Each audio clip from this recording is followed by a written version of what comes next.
My name is Golf Blacksburg, and I'll be your host today. I also am the community director over at Wolf and the Wolf app, and this space is going to focus on trending stocks, social sentiment, technical analysis, things all around those lines. So we did one of these last weeks, essentially.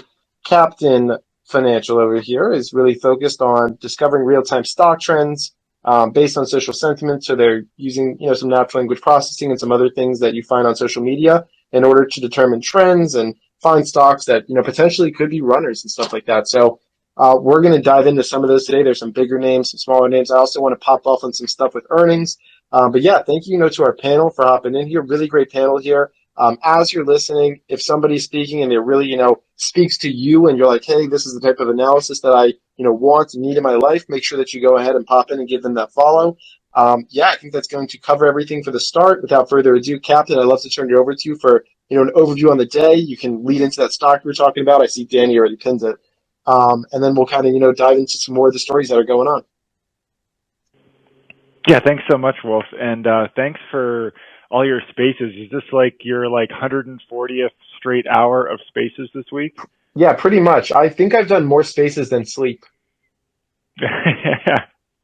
Well, hats off to you for organizing all this for sure. And so over at Captain, we really blend social sentiment with sort of like classic technical and fundamental analysis to kind of give you a different take on what's happening in the market. And so for us, I mean, obviously, just jumping right into it, the name of the day is definitely DWAC. That really came out of nowhere. We had our first alert go off at right after it was pretty much right after the pre-market opened. It was around 4 a.m. My time, and it was kind of like, that's an interesting news story. And then after the markets opened and things just took off, it's talking to social sentiment and the overall conversation volume that we track. We were seeing, I think it was 900% increase this morning, which of course no one was talking about DWAC prior to today. So that's one of those things where you see that curve come up and you're like, oh, something's going on there. And then, from there, I mean, I would love to hear everyone else's takes on, I mean, not just what's, already happened today, but I've seen some people talk about kind of the bigger implications of are we going to make SPACs great again now? Is this going to reinvigorate that whole area that had kind of died down really, through most of this year? Or is this just going to be kind of like a one-off thing? So I'm curious to hear some other people's thoughts on that. Yeah, for sure. Danny, you want to go first? Yeah, I mean, there's really nothing to say. This is going to be, it's not even really hitting the mainstream media yet. So just imagine what happens when people this is and what the implications are going to be with a potential, Trump social network. So, yeah, I think this is going to be a really compelling story, probably for a little while. It could be your next phase of meme, GME, AMC, move on over, this one's coming up. So, I mean, I'm not touching it. I'm not even going to play around here. But it's definitely going to be fun to watch. There's some really great names that are making big moves today. Take-Two, Square, and nobody's even talking about them because they're all focused here. So what I like to do is when everybody's focused left, I'm looking right, and crushed a couple of calls on Take-Two and Square today. So that's really where my eyes are. Got it. Sorry, I'm writing up a tweet that I'm going to put out, so that'll just be what I'm doing for the next minute, and then I'll tag all of our speakers. But yeah, I appreciate that, Danny. It's definitely something that's a little bit interesting to see here. I saw this news come out last night. For anyone who's unfamiliar about what we're talking about, there is going to be a new social media launched by Donald Trump. Essentially, they're launching it publicly through Digital World Acquisition Corp, DWAC, which is a SPAC. And that SPAC currently has seen some insane volume as it has risen from that $10, initial SPAC launch price up to $46.30 right now, with about 15.7 million of volume, all the way up, just on this green candle. So that has been running. I will give maybe one or two speakers, if they want to make comments on that. And then we'll move into some other topics with some other trending stocks as well as that one, we continue to see where it goes. And if it does make another pop, we can certainly bring it back up in the call. Richard, have you been taking any looks at that today or anything else that's on your radar? I haven't traded or anything like that, but I did chart it just for fun, just because it had some really clean intraday basis, but it's not really something I get involved with too much. But I am noticing that the float, which I have in TC2000, is 27.8 million. So it's turned over the float. What's its volume right now? 405 million shares trade on the day. So it's turned over its float quite a bit today. But yeah, it's not something I'm personally going to get involved in. I don't like trading stuff that gets halted, and that just kind of adds risk. But it's been kind of fun to watch from the sidelines for sure. Got it. And okay, so I think, right now, I think we just probably want to give that one a second, unless any other speakers, feel free to use that raise hand feature if there is something you wanted to come on with, DWAC here. But if nobody else does have a specific comment on that, I'd love to move on to some of the other trending stocks, because there's plenty else that's going on in the market right now. We also have a massive week of earnings that's coming up, so I think we're going to talk to some of those. But Captain, I'm going to turn it back to you to maybe pull. Are there a few other names that are right now running on, with the social sentiment and everything, that we can kind of dive into? And, after that, I definitely have some names on my own watch list. Yeah. So I think speaking to earnings, I think definitely Tesla, which is perpetually, something that we see a lot of conversation volume around. But it's actually outpacing DWAC on our tracking right now for being the most bullish and the most talked about stock for today. So I think that deserves definitely some commentary from anyone who wants to kind of chime in. I didn't get a chance to dive too deep into the earnings, so I'm guessing someone here may have dove in and can maybe add some color there. Sure. Okay. Well, I'll just keep moving around and see if anybody has on those. So, Jack, any initial comments on what Captain just mentioned? Or if not, anything else going on within your trading day? Sure. So I'm more with Richard as far as the SPAC goes, with the Trump news, whatever. That's not something that I typically trade, again, for the obvious risk reasons that, something that goes up that quickly can turn against you. If the next news report comes out and says that, it's put on hold or who knows what. So I just don't trade that for that reason. Tesla, I just pulled up the chart actually, and, it's right back to all-time highs. I read an article about, they're changing up some of the batteries and it's going to make it, profit margins higher or something like that. But I think Tesla at all-time highs, that's an indicator as well as obviously a stock to trade, because if people are piling into Tesla, a true market leader, and it's really just made the right side of a year-long base or 9 months, 10-month base. I think that's good information right there, right? So if this, can break out of this particular base, I think that's going to be bullish for growth stocks overall. I think that, obviously, and we'll see what it does here, if it can happen or not. And I just want to make another comment. What I've been watching a lot too is breadth of the market. And I think that's, it's funny, when breadth was deteriorating in the market, everyone was talking about the deteriorating breadth, but no one's really talking about how it's really improved over the last, few weeks or, month or so. You have RSP, which is the equal weight S&P at all-time highs. You have, the mid caps breaking out to all-time highs, and you have huge improvements in things like the value line geometric index and percent of stocks over their 50-day moving average. And I think that's, again, we like to, the bad news, right? The how bad breadth is deteriorating, but it's slowly climbing back up. And again, a breakout in mid caps, that's a pretty bullish event in my opinion. Yeah, breakout in mid caps would be amazing to see. That would definitely have a lot of pull within the market. We've been looking at I think a couple different components, things that I've been looking at, I think that might slightly fall to that would be like kind of like IWN or areas like that where you would maybe see some initial running, and then good points on Tesla there as well. Real quick for my speakers, I just put out a tweet, tagged all of you in it. It would be amazing if you could share it. That way we can get your audiences into here. Okay, I appreciate that, Jack. Did you have any further comments on that area? No, that's pretty much what I had. Okay, awesome. Keeping the ball rolling, I'd love to get everyone involved right off the bat.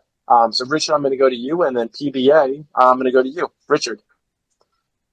Yeah, I just want to quickly add, it matters a lot to me, the response to earnings. I think for me, that kind of shows me the risk appetite of institutions, and to see both Netflix and Tesla do really well after earnings, I think gives me a little bit more confidence in the market conditions and that type of thing. But obviously, there's a lot of earnings season left, so we'll have to see whether we get some more gap ups and there could be opportunities there, or if things start to turn around and they start selling the earnings reports. That's something to note as well, and that might get me a little bit more cautious about the strength of the market. But I think the market reaction to earnings is often more important than the earnings itself, at least for my particular view on and basically how I interpret the market. Okay, yeah, that's pretty fair. I know that you have mentioned that a few times, I think, beforehand, now that I've kind of been talking to you for a couple quarters and seen your approach to earnings. Okay, so real quick, so the names, if anybody wants to touch on these as we go around, that Captain, you mentioned to me are the ones that your Chartist category has been seeing over the last 7 days are Tesla, now DWAC, Netflix, AFRM, Square, Coin, ASAN, Asan, and Ford. So those are just some of the names that if anybody wants to touch on, would happy to have that. And then I also have several of my own, which are things like Snapchat, AEHR is another one. And then I think SoFi and, Palantir. So those are some more that are on my radar. But PDA, welcome. This is the first one of my spaces that you've been on. It's a pleasure having you. Hey, what's up, guys? Thanks for having me. Can you hear me okay? Yep, loud and clear. All right, I'm new to this thing.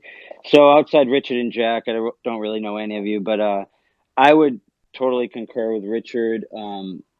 It's not so much what the earnings are, it's the reaction by the street, which gives you a good sentiment on how the quarter is going to play out.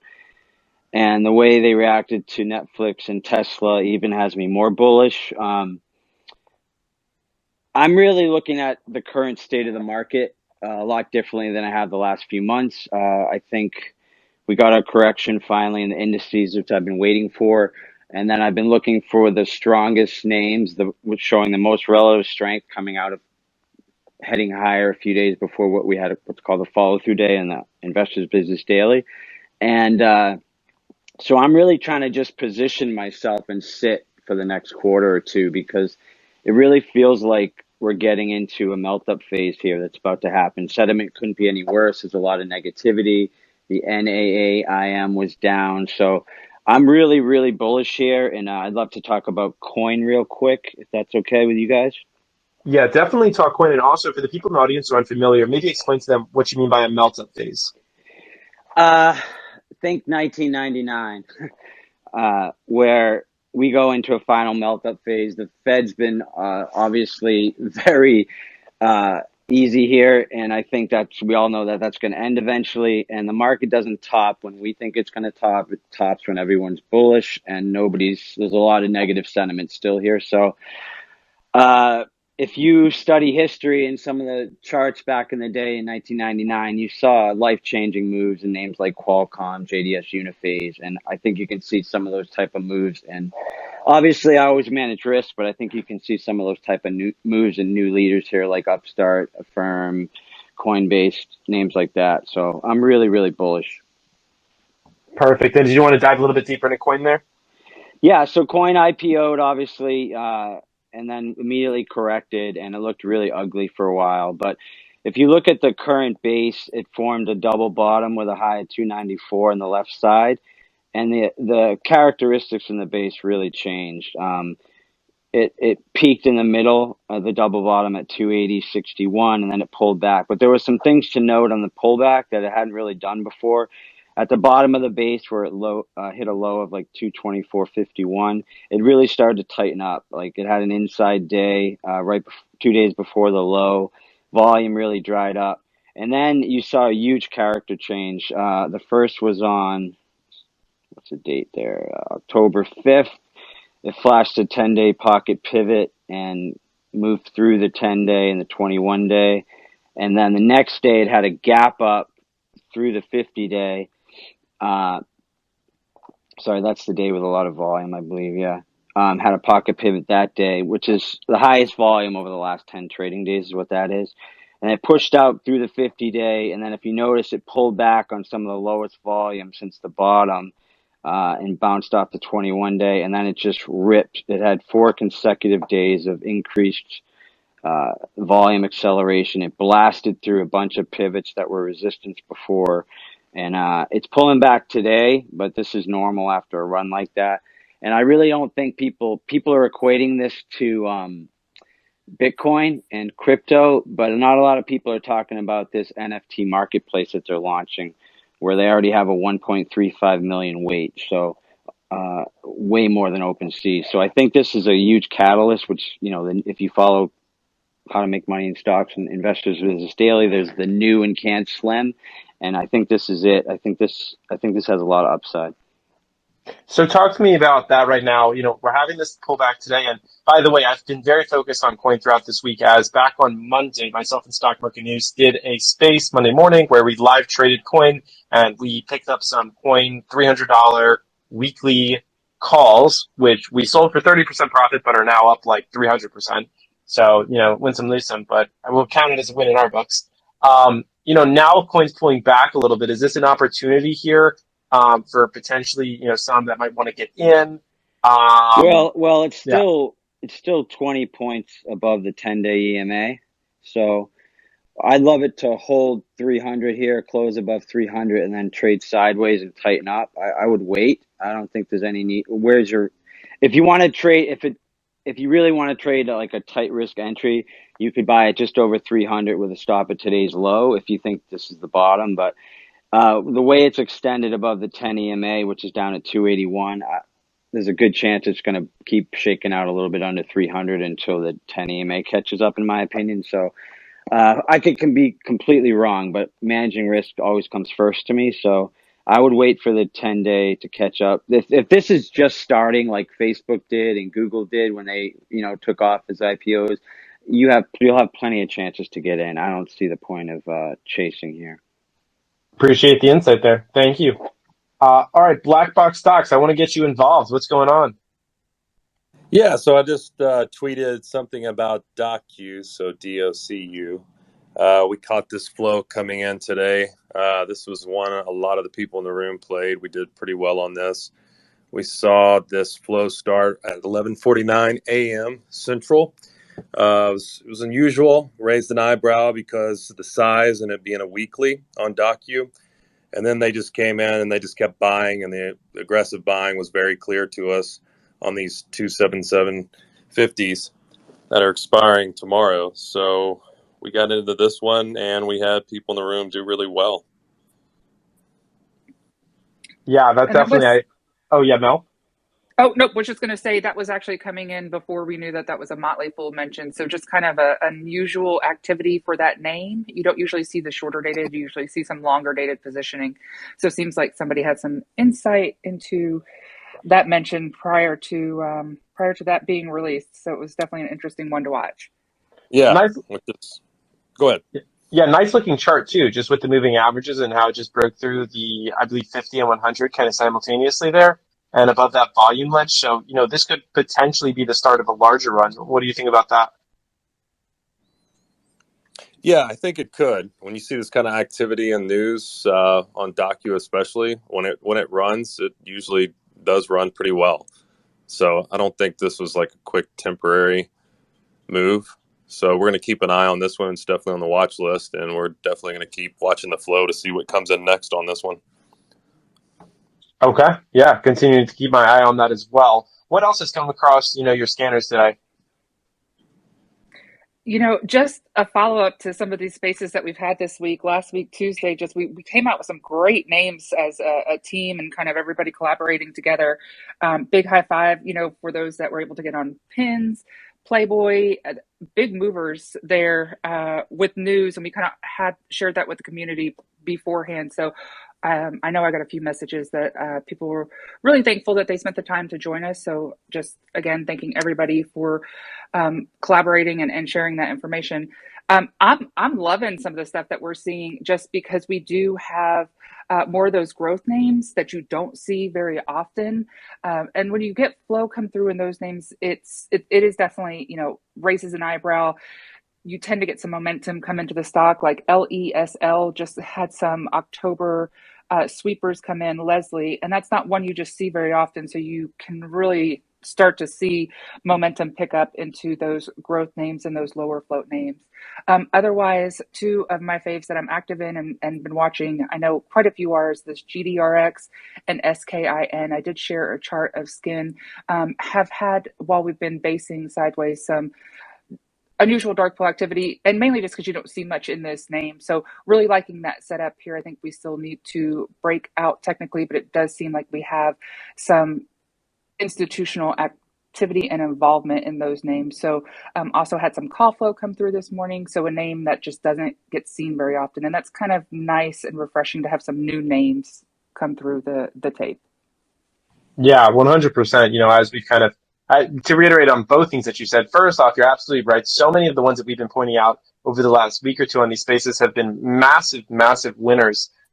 Many of them running up even 10 to 20%, which has been amazing to see. And, for the people that have been trading with us, you've certainly been doing pretty well. If you were kind of in line with this, as we caught, moves on Affirm, SoFi, Coin, Upstart, some others. And it just seems to, be in a good place right now.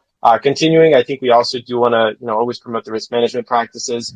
So that's why we promoted things like stop losses and, hedging strategies and others like that. So if that's something that you're enjoying, continue to stay tuned. This is space 8 of 11 that I'm hosting for this week. So there'll still be 3 more, and then I'm planning out about 10 for next week, perhaps more than 10. I already have 4 planned for Monday. With that being said, Danny, I saw your hand up. Yeah, I just wanted to pop the chart up there. So it's interesting because what Mel mentioned about Docu being a Motley Fool pick. There's always somebody always knows something beforehand. And what I've noticed, these picks come out every 2 Thursdays at 1 p.m. Eastern. And usually when you look back on the pick of the day, probably around 10:30, 11 o'clock, that's when you start seeing volume picking up. So there's always a group of people that know. And so I'm always very keen to keep my eye on those every 2 Thursdays, because there's always something that happens that's very interesting. Generally speaking, you go back in time on these Motley Fool picks, they tend to run after they're picked. And it makes a lot of sense. But looking at Docu, I was tracking a wave 5 top around probably the middle to end of July, and we had a perfect flat ABC correction. I mean, damn near perfect on that 246 right in the middle of October. And now we just came up to the prior swing high. We're sitting right at that prior swing high at VWAP. So I'm really watching Docu. One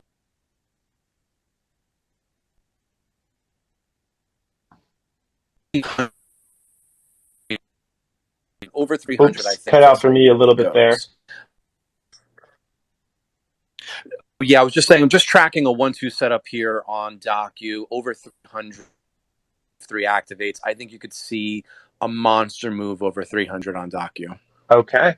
Keeping so what I'll recommend to everybody is, as you're listening here, right, we just brought up a new one, DocuSign was not already on my watch list. It's now on my watch list. So, as you're listening, you don't have to make the purchases right here. It's really helpful to go ahead and throw these things on your watch list. I'm using TrendSpider, where I just have my watch list on the side. Now each day I can come in, I can see it's the exact change. I can click over to it. I can do things like an anchor view up, or, have my moving averages that'll pop up. And it just, lets me stay in the know. And, if I do want to take a position, again, reminder, you can take things like a starter position, right? You can just edge in, get a little bit of skin in the game. You can set a stop loss on that. And you can just continue to move with it. And not everything has to be a day trade also, right? You can swing. You can make some different type of moves. Okay, Captain, I want to bring it back to you real quick. Unless, actually, first, Evan, do you have any comments?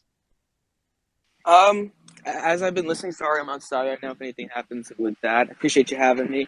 Quickly, Coinbase, the NFT marketplace, is actually over 2.4 million people on the wait list now. And sorry for that. That was before they announced the Bored Ape giveaway, which whatever. So I think that was pretty great marketing for them for how much they're going to have to pay for it. So I would expect it to probably be over 2.5 million at this point. The Netflix and Tesla earnings both were solid, but truthfully, nothing really that big came out of either of them. They were kind of more or less what was expected. I took a pretty deep dive into Netflix earnings for my newsletter, and you know the big takeaway that I think the reason it's up is because of the strong subscriber expectations for next quarter. I'm not in front of my computer. I believe it was 8.8 or 8.5 million subscribers next quarter or something like that, which seems like a lot compared to what they've been doing this year in the fours, and I think one quarter was twos. But their content schedule next quarter is pretty crazy. They have The Witcher coming out. They have a bunch of movies that people like. There's one movie where it was like The Rock. It was Gal Gadot and Ryan Reynolds in the movie. They have Leonardo DiCaprio. Like they have some big hitters. It's their biggest quarter ever for content upcoming. So you know, there's going to be a lot that's happening here. If those stuff do start to take off and maybe they can get into their Squid Games, who knows? But it was a pretty solid quarter for both of them. Truthfully, nothing really that huge or monumental came out of them. So as Richard was saying earlier, the reaction to them being positive does kind of tell me or signals to me where this earnings season is going to go. Not just these ones. I feel like the overall earnings season, there's been some names that have moved lower and have shown some weakness, but overall, it feels like good news is going to be good news this earnings season, which kind of makes me reflect forward for the rest of it that, you know, I just kind of had to readjust where I was at. But whoever was also talking about the overall sentiment in the market, for a while, for a month or so, it was really negative, and it feels like kind of out of nowhere, it started to turn pretty quickly, and it feels like we're positioning ourselves pretty positively. We have been for the last couple of weeks, but I think it may be able to continue. Absolutely. Yeah, it definitely feels like that. And good points there with Coin as well as Netflix. And then, you know, with Tesla, we did a space yesterday with the street. We were discussing Tesla earnings. Tesla's having a great day today, up 3.39%. This thing's headed for $900 a share is certainly my personal belief, but do your own due diligence. And, you know, someone mentioned on the space yesterday that they'd taken a short. I guess they covered it post-market yesterday, right when it went down. So that was probably smart of them so that they didn't have to deal with this today. Okay, also to my speakers, again, continue, please, if you do have a comment you want to come in with, use that raise hand feature. One thing I am actively working on for next week is I'm going to do more spaces, smaller panels. That way everybody gets more opportunity to speak. So just, you know, if you're not getting enough today, just know, you know, moving forward, that's one of the things that I'm definitely keeping in mind for, you know, myself when I'm scheduling these out. Okay. All right. So, Captain, bringing it back to you. You know, one of the names that's on my radar is Snap. So I'd love to, you know, hear any thoughts about that, any chatter, but also, you know, if there's anything else that's been standing out to you, would love to, you know, bring you back into on that. Yeah, definitely. Yeah, just kind of building on what they were just saying about kind of the market sentiment. I mean, that's something we track with our own fear and greed index, which you can check out free on our site. And I'll see if I can find a tweet on that we can bump up here to show it. But we really saw the like 20-day moving average cross down below the 100 on that back on around like September 13th or so, and really dipped down and just now crossed back over about the end of last week. That crossed back over. It just kind of shows the swing of, you know, kind of how everyone was feeling. And we haven't seen a divergence like that in quite a while. So, you know, people definitely were feeling less optimistic up until recently, and it definitely came back in a big way. And this has been a pretty fast sentiment turnaround from what we've seen over time, like this has been one of the fastest kind of like raises back since, kind of going back to like the first half of the year was the last time we saw it kind of bounce back like this. So yeah, definitely, I think, what was being expressed there. I mean, that's something that we've seen in the data as well as far as like how everyone is feeling. And then just going back to the Netflix earnings, something else we were looking at was, a lot of people have talked about with Netflix, as the pandemic kind of shut down a lot of like film production stuff, they just kind of had a lot of their pipeline just kind of dried up, and they didn't have the big hit shows that they were able to put out for a while. And I think now with like Squid Game, it's showing that like they're back, and I think a lot of people wanted to see that they could come back and that they could get that turned on, and when that was going to turn back on. And I think that that's been a big signal for people, and we're seeing a pretty big uptick in the Google search trends for Netflix since like mid-September. So I think, some of the lead up to the actual release, I don't know exactly when Squid Game came out, but, it's certainly been being hyped, and it's definitely coming back up. And it's coming back up to levels that we haven't seen since the end of like 2020. So people are definitely talking about Netflix again in a big way.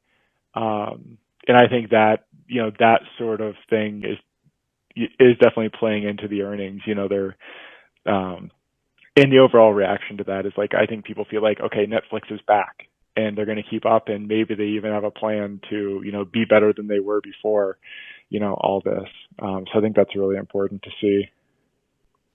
Got it. Yeah, I think that makes a lot of sense. I'm actually watching Squid Games myself right now, so we'll see how I'll make some judgment calls on that.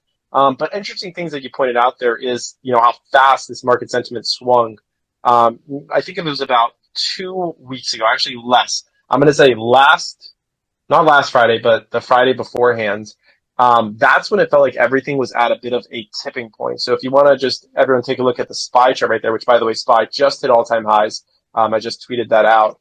You can go back about, I guess it's right around the September, like October 8th, right? Right around the FinTwit conference was right where there was this point where we had broken below the 50-day. We came back and we retested it, and we had a red day right there, and that was, I think, scary for some people, especially going into that Monday, Tuesday. Again, we had red days, and then since then, we've had 1, 2, 3, 4, 5, 6, 7 positive green sessions to rise back.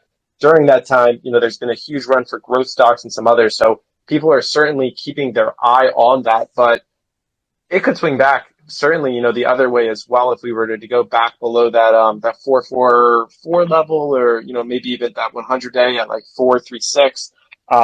So it's interesting to see how fast market sentiment swings nowadays, especially in the groups of people who are just actively charting and looking at this on a daily basis. I'm keeping that on the ball. Jack, wanted to bring you back in.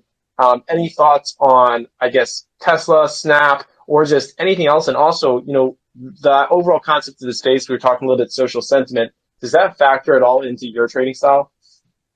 Yeah, I mean, as far as social sentiment go, it doesn't really. I mean, I look at the put call ratio. That's kind of, and it's kind of generic, I guess. But the equity only put call ratio is how I really look at social sentiment, because it's a place I can quantify it and put where we're putting dollars to work. So that's probably the biggest thing I look at as far as social sentiment goes. And right now it's basically a bullish range, right? It's not overheated, but it's not bearish at all. So yeah, it seems like it's a bullish range. As far as some names that I'm particularly watching, I think Dash right now, that looks pretty good to me. Again, earnings dates for all these guys. I think Dash is November 9th, so just watch for that. But it's creating this nice like IPO base, and it's got this kind of higher highs and higher lows, and it's back to a inflection point. Around I don't call it 225-ish, plus or minus a little bit. But that's definitely one I'm watching. Upwork, UPWK. Again, another one, a beautiful kind of double bottom-ish base look. earnings coming up real soon on that one on the 27th, I think. So that's one that I'm watching. Nice day today, actually, and Unity Software. It's just kind of doing what it's supposed to do, right? It's moving higher, it's consolidating when it needs to consolidate, it pulls back a little bit, then keeps stair stepping higher. So those are just a few of the names that I'm involved with, and for my style of trading, I'm not in and out of stocks very quickly. I want to be in stocks for weeks. I'm not a day trader, and I'm not even a short term swing. I'm more intermediate swing trade. So like this particular week, it was a sideways week for me for the most part. I mean, there wasn't a lot of movement in my portfolio in any direction because a lot of the names had run last week, and now we're consolidating. So that's just kind of like my style. Yeah, good points there. I'm taking a look at Upwork as you spoke about it with the double bottom. Nice traverse, to the right, forming a bit of a volume ledge. Still pretty far above its moving averages, but do you have you looked into the earnings with your any expectations for them? No, I mean, I'll be honest with you. I have no idea about earnings. Like, I wouldn't start positioning this particular name because it's so close to earnings. And for my style, I'll only hold through earnings with a 10% cushion. So if I don't have 10%, profit in the name already, I just won't even hold through earnings. But I will watch this on earnings to see what the reaction is. And if we see a positive reaction with a good looking base and good looking chart, I mean, I could. It's a place I can manage risk at that point. With earnings out of the way, we have a defined area of interest, potential support and resistance, and so that would play into the style of trading that I like to do. Perfect. Got it. Real quick to the audience, if you are enjoying what these speakers are talking about, make sure that you are checking out their bios, that you are giving them that follow. We have been on Spaces all week. This is like our 20th Spaces, so we're going to keep this ball rolling. If there's specific stocks that you want us to take a look at, feel free to go to the tweet that I put out about this and just comment those underneath where I tagged all the speakers. Just drop some stocks underneath there if there's something that you want us to talk about. I see some people said Snap. Some said some others, so you can drop that in there. And then, to myself, I do appreciate all the ones that are joining the Wolfpack and joining up with me. It's a pleasure having you here, and I'm going to have so many more spaces planned out with, I think, a lot of great speakers. Now, I also do see a few people requesting. The reason I haven't brought people up is because the feedback that I've been getting is that there have just been too many speakers on these panels, and so I want to make sure that all the planned speakers who I reached out to a week in advance do get actual time to speak. That's just why I haven't been. It's no offense to anybody that's requesting. I'm just focusing on the planned speakers, making sure that they get ample time. I want to bring you back into this, Mel, and then going over to PBA. Mel, what else is going on as we go into these earnings? Are there any ones that are standing out to you outside of the ones that we've already discussed? No, I know Snap's been, definitely high on the list. We've known that there's been a lot of money flow. I just personally, I don't like to hold, especially I'm an options trader. I don't like the risk. I'd rather them just report and then be able to have more informed decision with information after they report. So I don't like to. I think you see both sides, both calls, puts, and activity. I just don't like the risk. Earnings wise, but I do think it's interesting. We've just had some SPY 1022 454 calls coming in with some decent size. So curious if we continue to run into the end of the week going into Friday. Interesting. How about AMD, which I'm looking at right now, has made quite a nice run. Exclusive Trading just commented that he had found AMD calls this morning, the 118 calls. I wonder if he's discussing weeklies here. So I'm just taking a look. October 22nd, 118. I think these are what he's been talking about. Yeah, apparently those this morning were trading at 0.3, and now they're trading at 1.9. Yes, and they've been coming in all day. Again, smaller notional size because their weekly's not seeing anything that really is coming with, 100,000 plus. These all seem to be about 50,000 and under, but they have been pretty consistent sweeping into these as well as some block activity. So AMD getting a nice push up here. I'm not sure you have the best risk reward at this level, considering they've already been hitting them early this morning and has made such an outstanding move. Yeah, crazy, to see the volume on some of those. Danny, you just posted about Lucid. Any thoughts on that? No, it was just somebody had posted a chart request, so I just popped that that chart in there. Not something I'm necessarily looking at it. I mean, the chart looks okay, but there's just so many premium setups right now that's not necessarily on my radar at the moment. No worries. Black box stocks. Let's bring you back into it. Any thoughts on Baba or Futu or TIGR, any of these Chinese stocks which are having, by the way, we called this on Spaces. I think back on Tuesday night, this was the discussion where we were looking, and I don't know why I didn't take the position in TIGR because I was looking at it and saying, back if you go to Tuesday, literally that was like the bottom. It had come all the way to where there was like, no volume really underneath that, back to where it was trading in December basically. And remember, this stock to everybody had gotten all the way up to almost $40 a share and is now back down into $8.86 now, but was trading all the way down at $7.55 when we were talking about it. Any thoughts on any of these Chinese stocks, specifically Baba? With Baba, I'm going to let Mel take that one because she's been watching this and tracking some of these closely, especially with dark pool activity correlated to what the other indicators we've been seeing, like in the options flow. Mel, you there? And Yep, I'm I'm sorry, I didn't here. introduce myself earlier, guys. This is David at Black Box Stocks. Yeah, I'm Okay. not seeing anything so far today with Baba. I will say that there's been larger dark pool activity. We've had 1.9 million shares, 3 million shares, some larger size, but not necessarily seeing that those levels kind of really take off.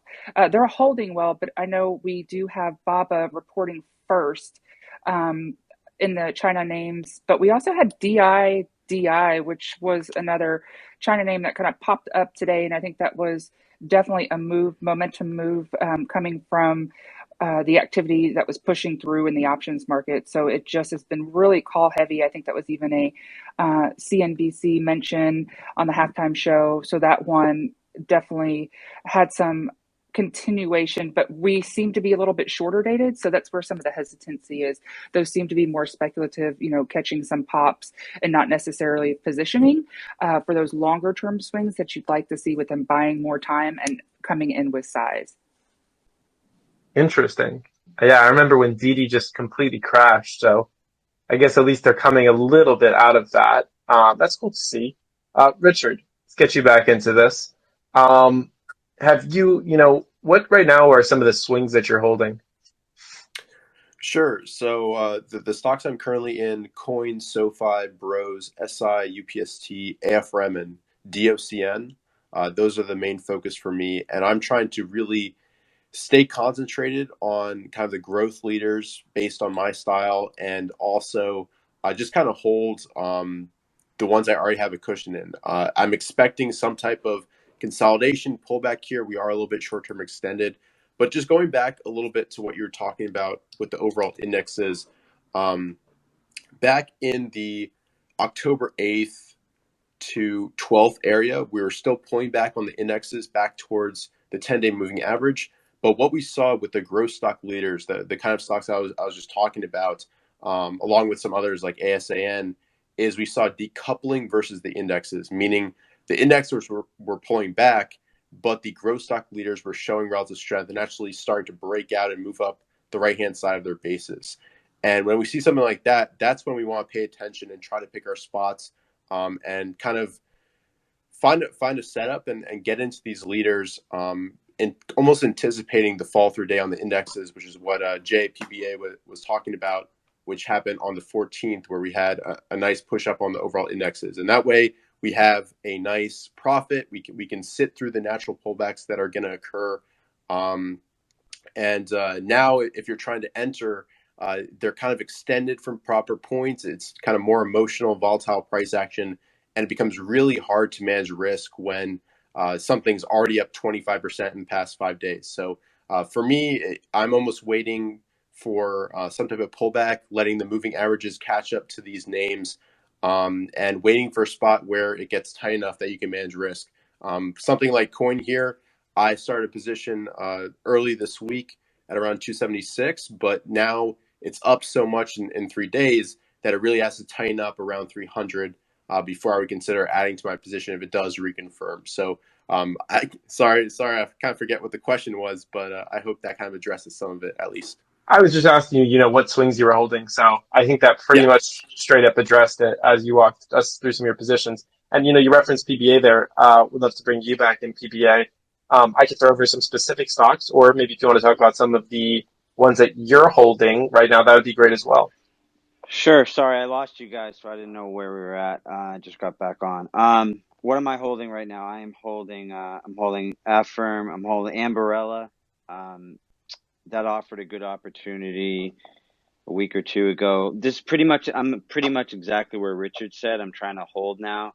I got into Digital Ocean, DOCN. It broke out today, but I got in on that pullback to in the high 87s, I think last week or earlier in the week. Kind of retested its prior breakout and in the 88 area, and then it's taken off. So one thing that has me really bullish, like Richard said, we're in a volatile time now where so many names have run up and it's going to get really choppy. But if you look at some of these charts, like the ones I own, like Lending Club, LC, Ambarella, Digital Ocean, Upstart, Affirm, they've all broken out or ripped, and now they've pulled back to the 10-day EMA. And this was a big first test, and they've all succeeded so far.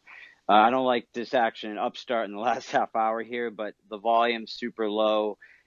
I wouldn't be surprised if it shakes out below the 10-day, but I anticipate it holding. So that's what I'm focusing on, trying to stay in the names I'm in. And as long as they're honoring the 10-day EMA, I think we're in a good spot here. I think we're going to go higher.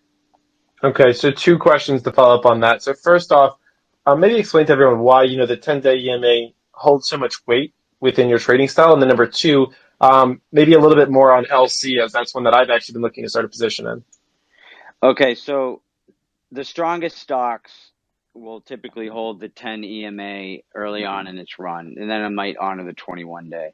But it's one thing I picked up from a book from Gil Morales and Chris Catcher years ago, Trade Like an O'Neill Disciple. They had the 7-week rule with the 10-day EMA and the 50-day EMA. So if a leader honors that for 7+ weeks, then you can use that as a selling guide. But what I've noticed is the strongest stocks hold the 10-day EMA at least 3 or 4 weeks out of a breakout. So this is the first test for these names to put. It's almost like, okay, you wait for the first 21-day pullback, right, and it works. Well, initially, right out of the gate, I like to look at the 10 DMA as a support level, because if it breaks right away, it's telling me it's not as strong as I thought it was. So, yeah, we can go over LC and the action on that too if you want. I love this chart. I'm in a weird spot because they report next week and I have a nice gain on it. But if you look out on if you even pull up the monthly, it's beautiful. It's breaking out of a long-term consolidation area, but it gapped up in late July on earnings, and it never tested the low of the day. That's what I look for. If you follow Oliver Kelly, talks about gap ups, unfilled gaps equal strength. So this showed that, and then it ran up, ripped to 33, and then it's pulled back on low volume. Volume completely dried up. And when the market was terrible a few weeks ago, this still held. It just kind of rode its 50-day EMA. And then once the market started to take off again, it started to flash 1, 2, 3, 4, 5. It's flashed 6 pocket pivots since the 29 area. And it's just been rising. It broke out of what's called a high tight flag earlier in the week, last week. And yeah, it's above the 10 EMA now, but it got support there 2 days ago. And if you look at the chart, it blasted out on volume into a new high again right after it touched the 10 EMA. So I think the 10 EMA is a good spot if you're listening. If you want to follow the leaders, the ones that are holding 10 EMA right now after their first kind of rip, the ones I'm focusing on and trying to hold those. And why should somebody use an EMA versus an SMA? I don't know. I just find it's just something I do. It's kind of all bullshit in a sense, because they're just levels, right? It's all about structure. So if I draw my charts on Thinkorswim, I don't even have those EMAs on there. I draw structure. So the way I bought DOCN wasn't off an EMA. It was off the structure. It broke out, and I drew a trend line across the old high, and it bounced off that level. So I use them as kind of structure areas, and if you notice, a lot of times the EMAs will line up with areas on a chart that should show support or resistance. That's how I use it. So it's my personal preference. I find the leaders tend to hold the 10 EMA. and the 21 EMA pretty well, or the 20 EMA. You can use either of those. Cool. Awesome. Thank you, sir.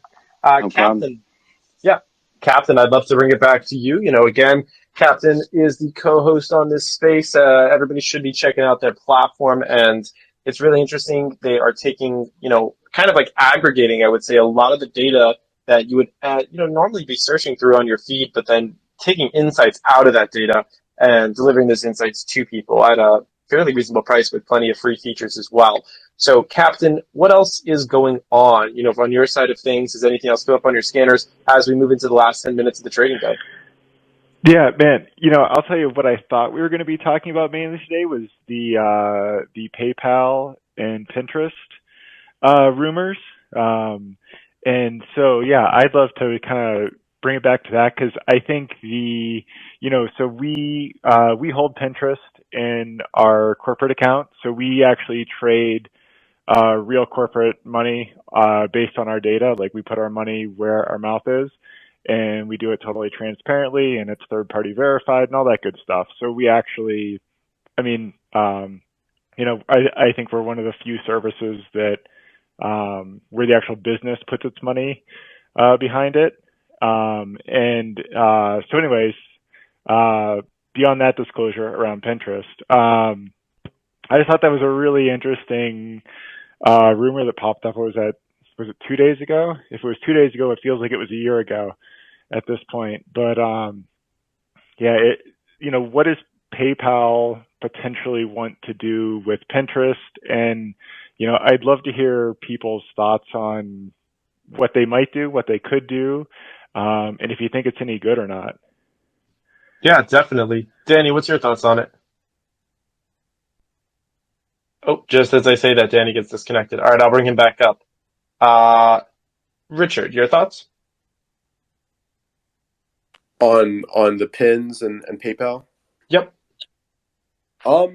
These are two stocks that I haven't been looking at too much, just because they're kind of still forming out their basis. Pins has made kind of a nice push off the bottom here, but I'm not usually kind of trading off of news. I'm kind of trading off the setups and trying to focus on the strongest stocks in the market. And right now, a stock that's still kind of within its base that it's been in since February isn't too much on my focus list, just because it's a little bit of a laggard.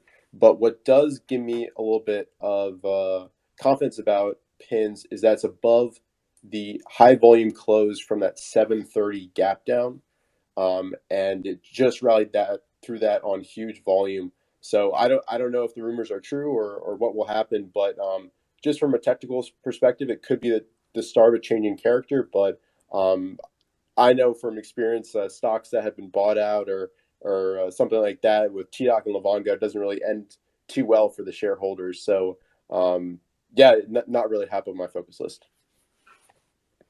Got it. Got it. Appreciate that. All right. So Danny's not back up here yet, but hopefully he'll join in a second.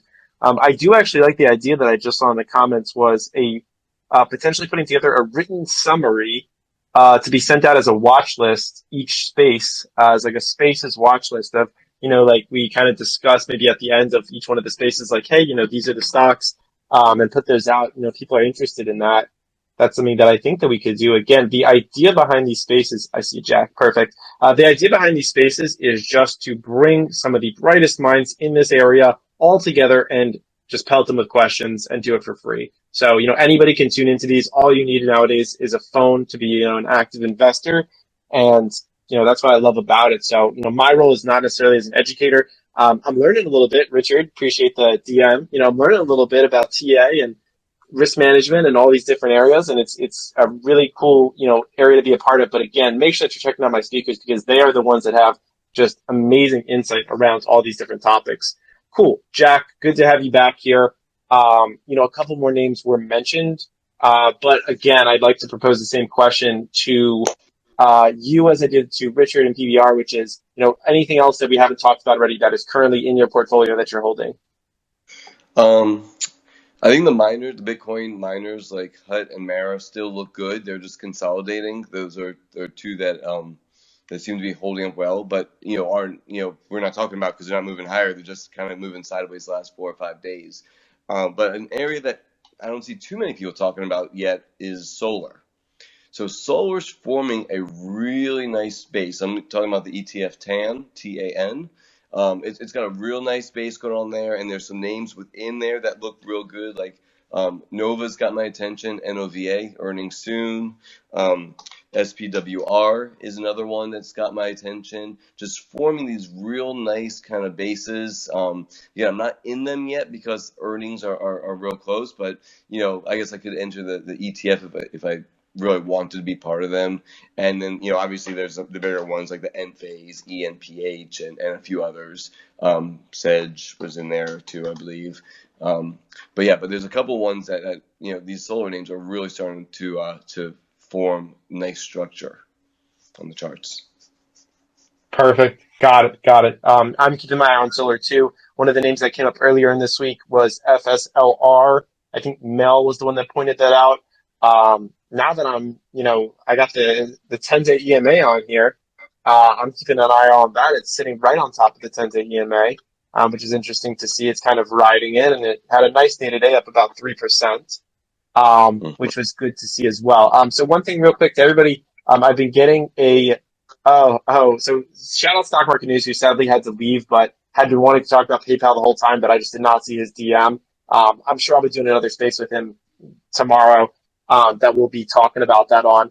One thing I did want to point out, I've been kind of announcing this in each one of my spaces because, I love people that have the opportunity is, unfortunately, Twitter Spaces doesn't give us the ability to just have a calendar where you can see everything. And obviously I put out a graphic, but, I don't always want to use my pinned tweet for that. So one of the things I want to tell everybody is if you want to have these added straight onto your calendar, like a Google Calendar, I keep an updated free public Google Calendar for Spaces. All you need to do is send me your email and just say, hey, I want to, join the Spaces calendar. Just DM that to me. I'll add you within usually 5 hours onto the calendar. That way you'll know when all of them are and you won't have to be actively checking and stuff.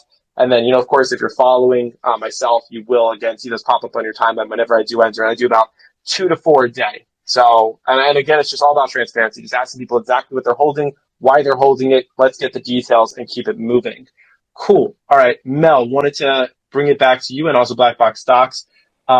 Just to talk about, a little bit about what you've been seeing. How does social sentiment mix with option flow data and kind of what you're doing over at Black Box? Is there any overlap there that you'll sometimes see? I think it could be something that drives either way. I think oftentimes what you have is some activity that will come in, especially the shorter dated spec stuff that really tends to get people excited, especially in the meme names. Those tend to be those shorter term plays, so definitely that higher risk. But it often occurs to where you have one meme name like BB this week, and then you kind of had all of them kind of coming in, and you also had options flow. But again, not anything that's really conviction to where there's money being put to work for a longer term basis. Just kind of sometimes I think it creates that rush around the social sentiment names, and those really start to push. So I think sometimes it's not necessarily driven just by retail, but it's also retail now or institutions now have the advantage of kind of seeing sentiment. So I think it's like a constant back and forth game with who's really kind of trying to, push the side. But with options, so we definitely see where you can start to get some momentum coming in through some of those names and some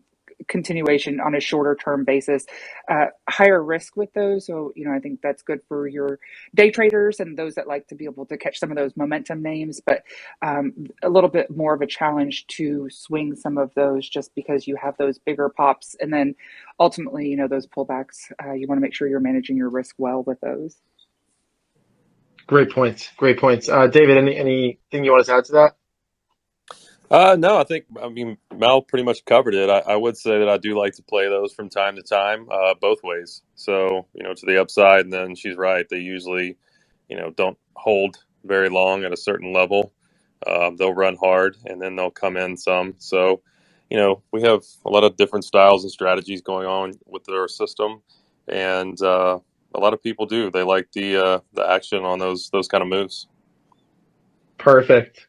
And, David, what is your overall trading style? It varies. It depends on what's going on with my work schedule. So lately I've been doing some quick scalps and selling premium on some of these. So that's what I've been kind of looking into on the swing side, doing the selling, the premium.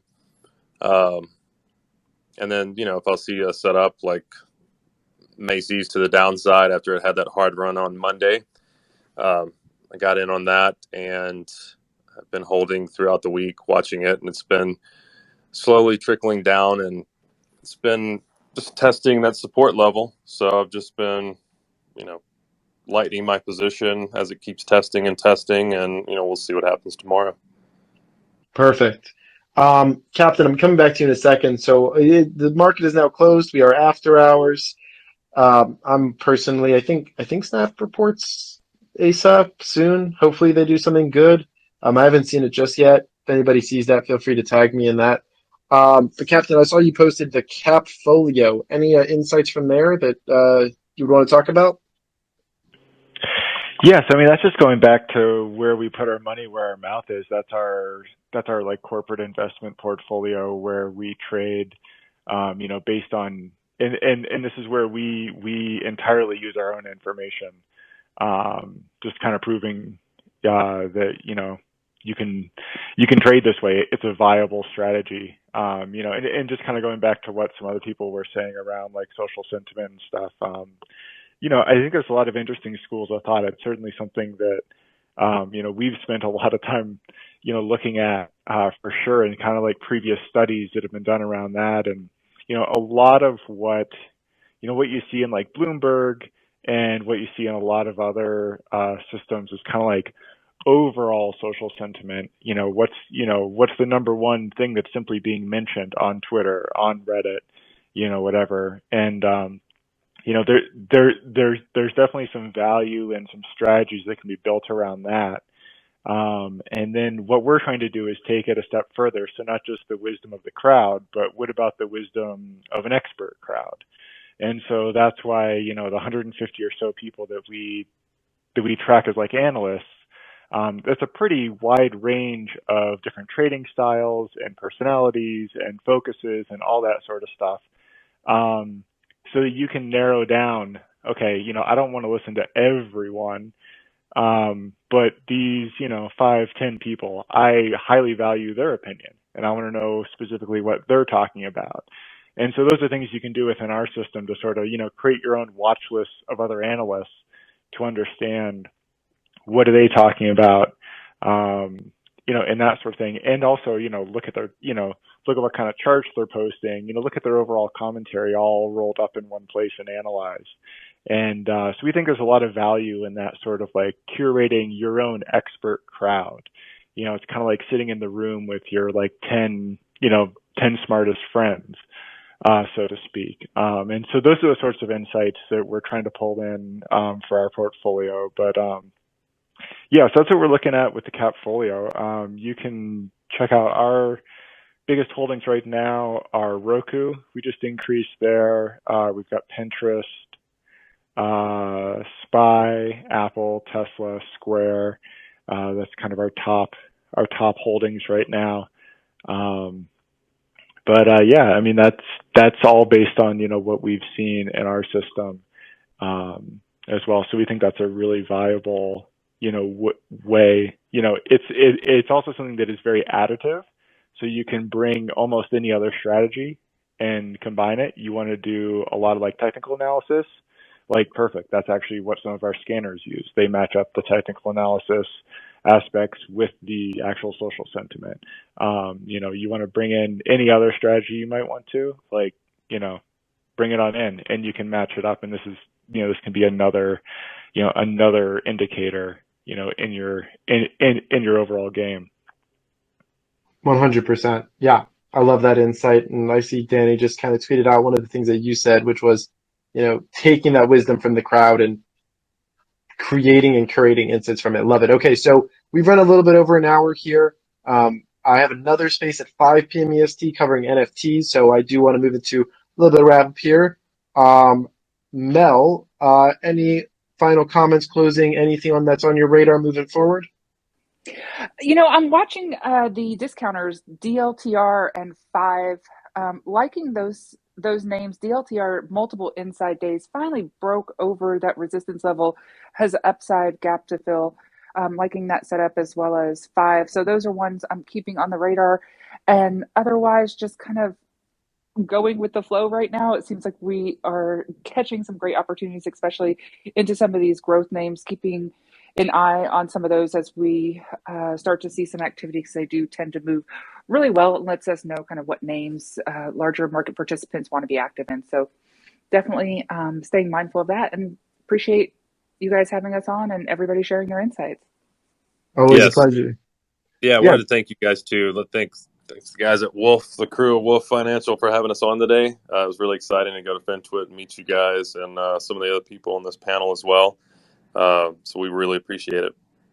yeah. Big shout out to David for buying me the tequila Sprite, even when I said I didn't want to drink. It was it was a good time always at the pool party there. I can't wait for anyone who's interested. Next Info Conference will be in Vegas. I think early May, late April. You guys will be at that? Yes, yes, we will be there. Cool. Well, we'll see you there and We're we'll looking run it forward. back. Yeah, and Yeah, everybody should definitely be checking out Black Box Stocks and what you could do with their platform. A lot of really cool tools that I'm excited to personally be diving deeper into. And I'm going to be doing a pod with Mel on Monday, in addition to a space with some Black Box Stocks folks. So y'all can catch that on Monday if you want to learn more about that platform. Right, Mel? Yes, sir. I'm looking forward to it. There we go. Awesome. Thank you both. Richard. Yeah, nothing much else to say. Like I said, focus on the leaders, focus on the leaders, focus on the leaders. We're a little bit stretched in the short term, but I think the signs are good that things will continue on after some type of stress test or pullback. If you want more information about how I kind of analyze stocks using technical analysis, I just posted a video actually analyzing coin, which I'll go ahead and share at the top here. So you can check that out if you would like to. But other than that, thanks again for having me on. Always a pleasure. And yeah, take care. Great chatting, Richard, and we'll have you back on Monday. And real quick, I would be remiss if I didn't mention that the reason that I'm able to do all these spaces and spend so much time on here is due to the Wolf app. The Wolf app is essentially a retail investing ecosystem where you can come in and you can have social, you can do your research on there, and we're introducing our trading platform very shortly. So it's a link in my bio. Everything is free within it. It's just taking what we're doing in these spaces and really giving it a home. So please do check that out. I think most of the panelists probably have accounts at this point, and you can interact with them and so many others on there. In addition to that, if you want to make sure that you're seeing all of my spaces, again, just DM me your email and say you want to be added to the spaces calendar, and I'll add you to the free public Google Calendar. Jack. Hey man, so yeah, I mean, I agree with Richard. Again, I think there's consolidation that's going on. We didn't touch on any crypto today. At least I had to step out for a second, so I don't think we touched on it. But Bitcoin backing off from all-time highs. That's not, is it a false breakout? We'll find out in a few days. That's interesting. But the Solana chart, that was really, really interesting to me. I added some more on I think Sunday to Solana, and that one is I think going to be, it's going to be Bitcoin, it's going to be Ethereum, and I think eventually Solana is going to be the next one that everyone's going to kind of mention. So definitely keep an eye on that. Polkadot's looking great. So a lot of the big cap crypto is really starting to set up. So definitely has my eyes too. Wow, great call there. I have some Solana tucked away in one of those accounts that you just, do your best not to look at on a daily basis because I bought it at like $40 and I probably would have sold it otherwise. Absolutely, absolutely, and exactly. And that's what we do with our crypto. I do not trade crypto. I buy crypto to hold crypto. I just started buying it this summer, so I'm not, some veteran that's been doing it since 2013 or something. But I'm buying the big cap crypto names, and it's doing good. Every morning over coffee, my wife and I, we check out our Coinbase accounts and see where we're at. Not to trade it, just to have some fun with it. Yeah, those are some goals right there. And absolutely. 5 years from now, right? There Five you go. years. Richard? Yeah, I just want to jump in because I saw that Snap reported and it actually gapped down about 25%. It's back at the Anchored View app from the first earnings gap up it had over on the 22nd of last year, Bruh.